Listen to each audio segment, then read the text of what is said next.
Évangile au nom de Jésus, nous conquérons. Nous sommes guerriers pour l'évangile. Évangile au nom de Jésus, nous conquérons. Quelle que soit la nécessité, Nous conquérons. Au nom de Jésus, nous conquérons.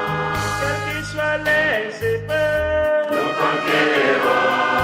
Au nom de Jésus, nous conquérons. quelle que soit la nécessité, Nous conquérons. Au nom de Jésus, nous conquérons.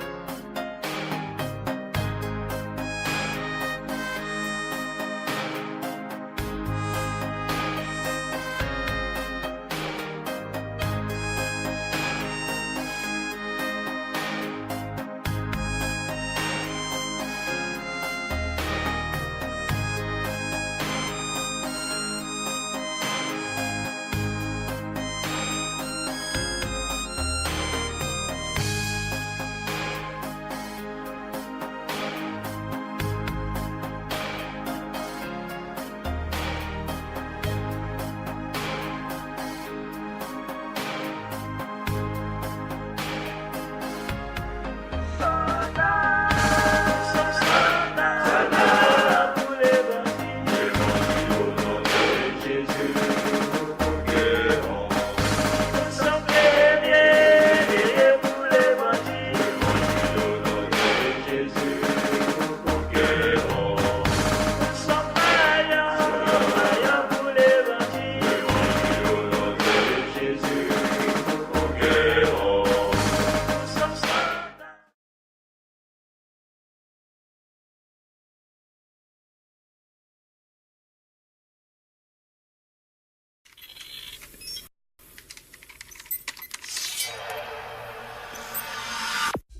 Puisque l'approche scientifique ne permet pas de trancher la question, il faut se tourner vers d'autres indices pour trouver la réponse. Le premier signe est en rapport avec la Bible. Pour beaucoup de gens, ce best-seller mondial numéro 1 est juste un livre religieux parmi d'autres. Pourtant, ceux qui prennent la peine de le lire se rendent assez vite compte d'une caractéristique surprenante. Son unité, sa cohérence. Bien que sa rédaction ait demandé 1500 ans, elle nous dévoile un propos cohérent qui s'est construit progressivement au cours des siècles et qui apparaît au final comme un édifice impeccable, majestueux, et qui dépasse totalement ceux qui l'ont construit. Des premières pages au dernier mot, elle est centrée autour d'un même sujet, la connaissance de Dieu, le Messie et le plan du salut divin pour l'humanité. Pour celui qui ne connaît rien à la Bible, cette affirmation peut paraître un peu fumeuse. Pour lui, c'est juste des mots, des concepts abstraits, de la spiritualité, sans rapport avec le monde réel. Mais pour celui qui la lit et cherche un peu, l'évidence devient de plus en plus écrasante que quelqu'un, derrière ce livre, au travers de centaines d'épisodes, de miracles, de prophéties et d'événements surnaturels, quelqu'un a construit un message qui nous est adressé. Par exemple, Moïse expose clairement la base de la relation avec Dieu et annonce la venue du Messie. 5 siècles plus tard, David, parmi d'autres, prophétise les détails de la crucifixion tout en engendrant les ancêtres de Jésus. 300 ans plus tard, c'est l'œuvre monumentale d'Ésaïe qui complète de façon saisissante le portrait du Messie, annonce son sacrifice, sa résurrection et la future restauration mondiale. Et c'est comme cela tout au long des 66 livres de la Bible, avec des centaines de détails et révélations surnaturelles. Et cela pose une vraie question. Comment cette quarantaine d'auteurs tellement différents, Moïse, David, Salomon, Ésaïe, Daniel ou Jésus, qui a accompli des dizaines de prophéties par le seul fait d'exister, comment peuvent-ils parler d'une seule voix et aborder chacun une facette du même message ? Sans se connaître, ils se confirment mutuellement et construisent le même tableau, un seul tableau immense et qui les dépasse totalement. C'est complètement incompréhensible et impossible à réaliser. Ils ont été chefs d'État, bergers, prophètes ou apôtres. Ils ne se sont jamais connus, ont vécu à des siècles d'écart et sont pourtant en parfaite unité, centrés exactement autour du même sujet. Impossible, n'est-ce pas? Et c'est un cas totalement unique. Ni le Coran, qui ne s'appuie que sur un seul homme, sans antécédent ni aucune confirmation postérieure, ni les écrits hindous, truffés de récits légendaires, ni aucun texte religieux de l'Antiquité n'a ce caractère unique. La Bible seule comporte cette sorte de filigrane attestant de sa véritable origine. Le second signe est lui aussi au cœur des passions les plus extrêmes. Il s'agit du peuple juif. Étrangement, le simple fait de parler d'Israël déchaîne des réactions quasi irrationnelles. Certains veulent son extermination, alors que d'autres le voient comme le paradis sur terre. Mais si on veut bien rester calme et juste considérer les faits, l'histoire, il y a pourtant de quoi s'interroger sérieusement. Comment ce peuple, haï depuis toujours, déporté une première fois, puis revenu sur sa terre il y a 24 siècles, puis déporté à nouveau et dispersé dans le monde entier pendant 17 siècles, comment a-t-il pu survivre? Et comment est-il demeuré un peuple distinct? Aucun autre peuple n'a jamais connu une telle trajectoire, défiant toutes les lois historiques. Comment a-t-il pu reformer un État et même se remettre à parler son ancienne langue? Ça n'est jamais arrivé à aucun autre peuple. Il y a 25 siècles, le prophète Ésaïe posait une question étrange. Un pays peut-il naître en un jour? Ça ne s'est jamais produit, sauf pour la nation d'Israël, qui est née en un seul jour, le 15 mai 1948. Et cela, à peine 3 ans après la fin de la guerre et la solution finale mise sur pied par Hitler pour les exterminer. Et ce n'est pas tout. Le lendemain, Israël était attaqué par les armées de 4 pays arabes, supérieurs en nombre et en armement, et il a pourtant gagné la guerre. Des soldats ont même raconté avoir assisté à des interventions surnaturelles. Étrange, non? Par la suite, malgré le rideau de fer, des milliers ont émigré de l'ex-URSS, accomplissant une antique prophétie qui mentionnait le retour des Juifs depuis le pays du Nord. Si on considère sa contribution à la science, les Juifs ont remporté 20% des prix Nobel, alors qu'ils ne sont que 0,2% de la population mondiale. Comment est-ce possible? 150 ans avant, ce n'était qu'un pays désolé, entièrement livré à la mauvaise herbe. Et aujourd'hui, on en parle comme d'un miracle d'agriculture. Ésaïe avait prédit que même le désert refleurirait. Et on trouve aujourd'hui des cultures jusque dans le Negev. Interrogé par le roi de Prusse, Frédéric II, qui lui demandait une preuve de l'existence de Dieu, son chapelain lui avait répondu « Les Juifs, sire, les Juifs ». Et d'où vient la première religion mondiale? De Jésus, un juif, dont l'enseignement, la mort et la résurrection continuent à impacter en profondeur la société humaine. Évidemment, ce peuple est loin d'être un modèle, et il a souvent sombré dans la corruption. Mais la Bible déclare que Dieu en a fait un signe parmi les nations. Qui pourrait dire le contraire? Pour terminer ce bref survol, une considération d'ordre moral. Encore un sujet tabou et pourtant... La Bible présente le bien et le mal comme des valeurs absolues, des valeurs extérieures à l'homme, qui les perçoit cependant par le moyen de sa conscience. Au contraire, la vision matérialiste de l'homme affirme que le bien et le mal sont des notions culturelles, relatives, résultant d'un long processus évolutif de l'être humain. Pourtant, tout le monde considère certaines valeurs morales comme supérieures à tout le reste.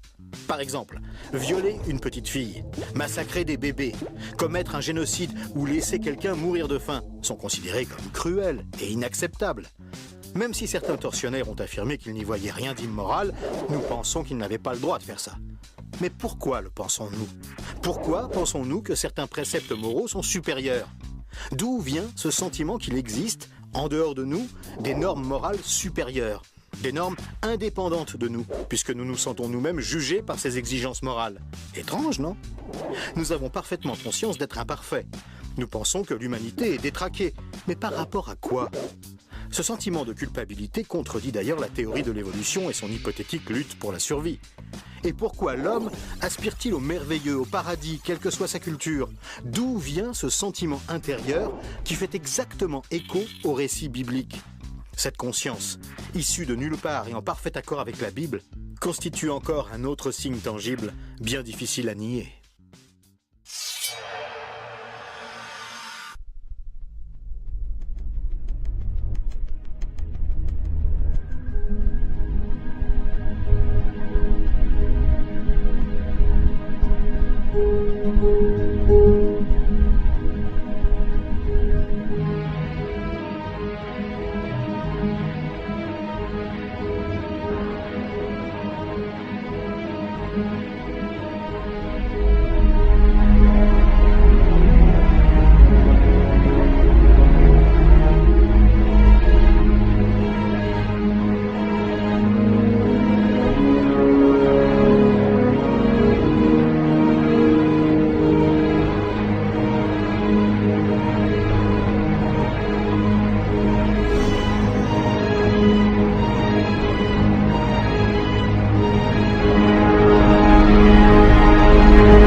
without form, and void, and darkness was upon the face of the deep.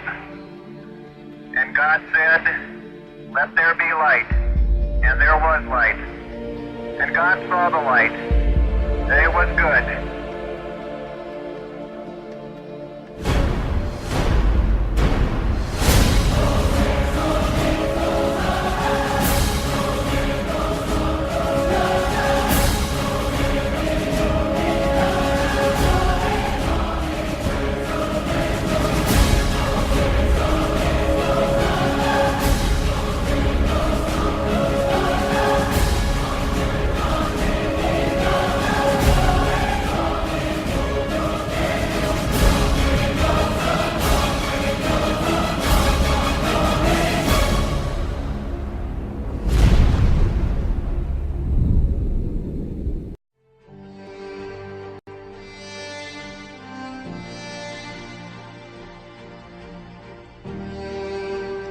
Chers amis, la Bible enseigne que le monde s'en va inexorablement, non vers la paix, mais vers une guerre ultime, de cataclysme, un Armageddon décrit au chapitre 7 de l'Apocalypse. Et avant d'arriver au paroxysme, cet holocauste, les choses iront en se détériorant, les choses vont aller de mal en pire, le monde s'enfoncera toujours de plus en plus dans le chaos, la confusion et le péché. Plus on approchera de la fin, les guerres vont augmenter. Le taux de criminalité va monter en flèche. Les crises économiques seront de plus en plus graves. Les catastrophes naturelles sans précédent, tremblements de terre, inondations, famine, épidémies, pestilences, tout cela a été décrit dans la parole du Seigneur. Et toutes ces calamités marqueront le déchaînement de la colère de Dieu sur notre monde impie et rebelle.